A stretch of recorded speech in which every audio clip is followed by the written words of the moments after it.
मैं माननीय प्रधानमंत्री जी का शुक्रगुजार हूँ और मैं आज भी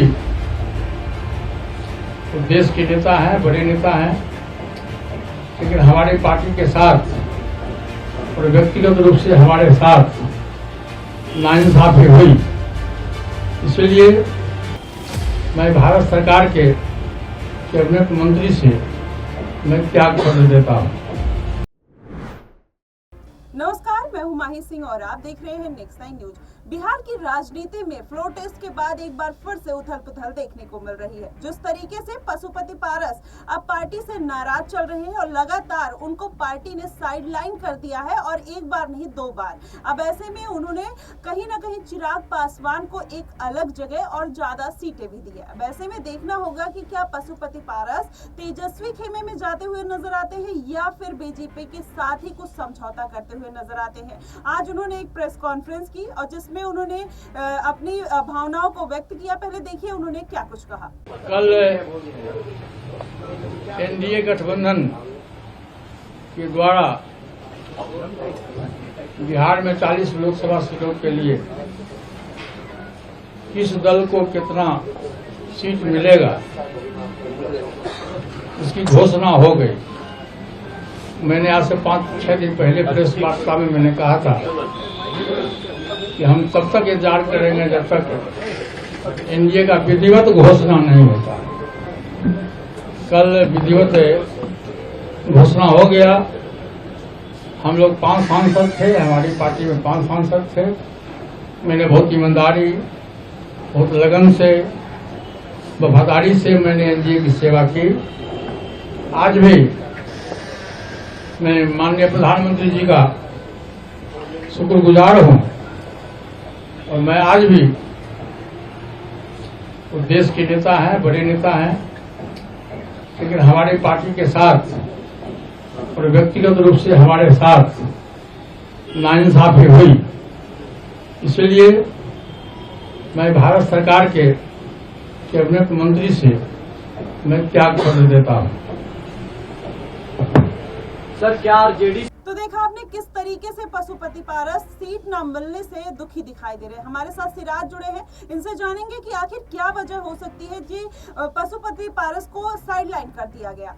जी बिल्कुल, कहीं ना कहीं ये एक असंभव सी बात है जिस तरीके से पशुपति पारस को एक भी सीट नहीं दी गई। इसके सबसे बड़ा जो कारण है कि जब साल 2019 में जब पशुपति पारस को एनडीए खेमे में शामिल किया गया, उस समय बीजेपी को पशुपति पारस से उम्मीद थी कि दलित जो वोट बैंक है वो पशुपति पारस के साथ है और उनके आने से बिहार में जो है वो दलित वोट बैंक कह सकते हैं कि बीजेपी के साथ जुड़ेगा। लेकिन कहीं ना कहीं अब जिस तरीके से कैबिनेट में वो मंत्री भी रहे लेकिन जमीनी स्तर पर वो नहीं जुड़े लोगों से और उनका जनाधार नहीं बना। और वहीं बात करें हम चिराग पासवान की, तो चिराग पासवान भले ही उनकी पार्टी के 2 टुकड़े हो गए, भले ही 5 सांसदों को लेकर 4 सांसदों को लेकर जो है पशुपति पारस अलग हो गए, लेकिन उसके बावजूद भी चिराग पासवान लगातार जो है बिहार फर्स्ट, बिहारी फर्स्ट का नारा देते हुए जमीनी स्तर पर लोगों से जुड़े, संवाद किया, लोगों के बीच अपनी बात रखे, मुद्दे उठाए, जिस वजह से आप कह सकते हैं कि बिहार में उनकी लोकप्रियता बढ़ती हुई नजर आ रही है। खासतौर पे युवाओं में जो है काफी ज्यादा लोकप्रियता है चिराग पासवान की। और एक तरफ जो है मंत्री बनने के बाद अगर आप कार्य नहीं करते हैं, अगर आप जो है लोगों के बीच नहीं जाते हैं, लोगों को समय नहीं देते हैं, तो निश्चित तौर पर अब यही जो है हाल होता है। निश्चित तौर पर अब कहीं ना कहीं एक बड़ा झटका जरूर लगा है पशुपति पारस को और जिन उम्मीदों के साथ आए थे एनडीए में, अब वो लगता है कि बीजेपी अब इस बात को समझ चुकी है कि अब पशुपति पारस के पास वो वोट बैंक नहीं है जो वोट बैंक उनके पास पहले हुआ करता था। वो वोट बैंक चिराग पासवान के साथ जुड़ चुका है। जिस तरीके से सिराज आपने वोट बैंक की बात की, वैसे तो अगर बात किया जाए तो अब उनके पास भी, नीतीश कुमार के पास भी उतना वोट बैंक नहीं है। जिस तरीके से उन्होंने पलटी मारी है और वो जनता का जो उन्होंने विश्वास खोया है, ऐसे में कहा जा सकता है कि नीतीश कुमार को भी पार्टी आने वाले समय में साइडलाइन कर सकती है अगर उनका जनाधार कम हुआ जनता के बीच में तो। जी बिल्कुल, इसमें कोई दो राय नहीं है, क्योंकि जिस तरीके से अभी आपने जिक्र किया है नीतीश कुमार को, तो नीतीश कुमार के पास अभी 45 विधायक है। ऐसे में कहीं ना कहीं बीजेपी को सत्ता में बिहार में वापसी करने के लिए नीतीश कुमार की निर्णायक भूमिका है। और अगर हम बात करें दूसरी तरफ पशुपति पारस को, तो इनके पास जो है 4 विधायक थे, उसमें से भी अब 2 जो है वो कहीं ना कहीं वापसी कर चुके हैं चिराग पासवान के पास।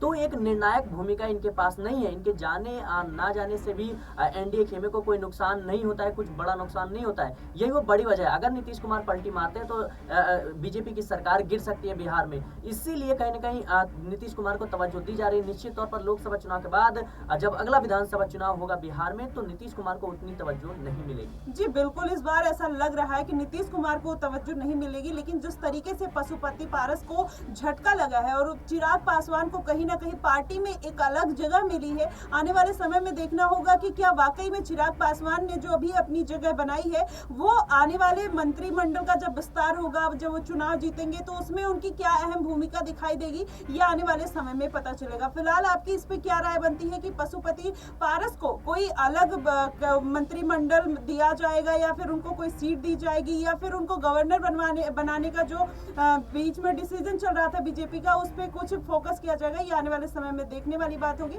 फिलहाल आप अपनी प्रतिक्रिया हमें जरूर दीजिएगा। फिलहाल के लिए बस इतना ही। देश और दुनिया की तमाम खबरों के लिए हमारे साथ बने रहिए नेक्स्ट टाइम न्यूज पर।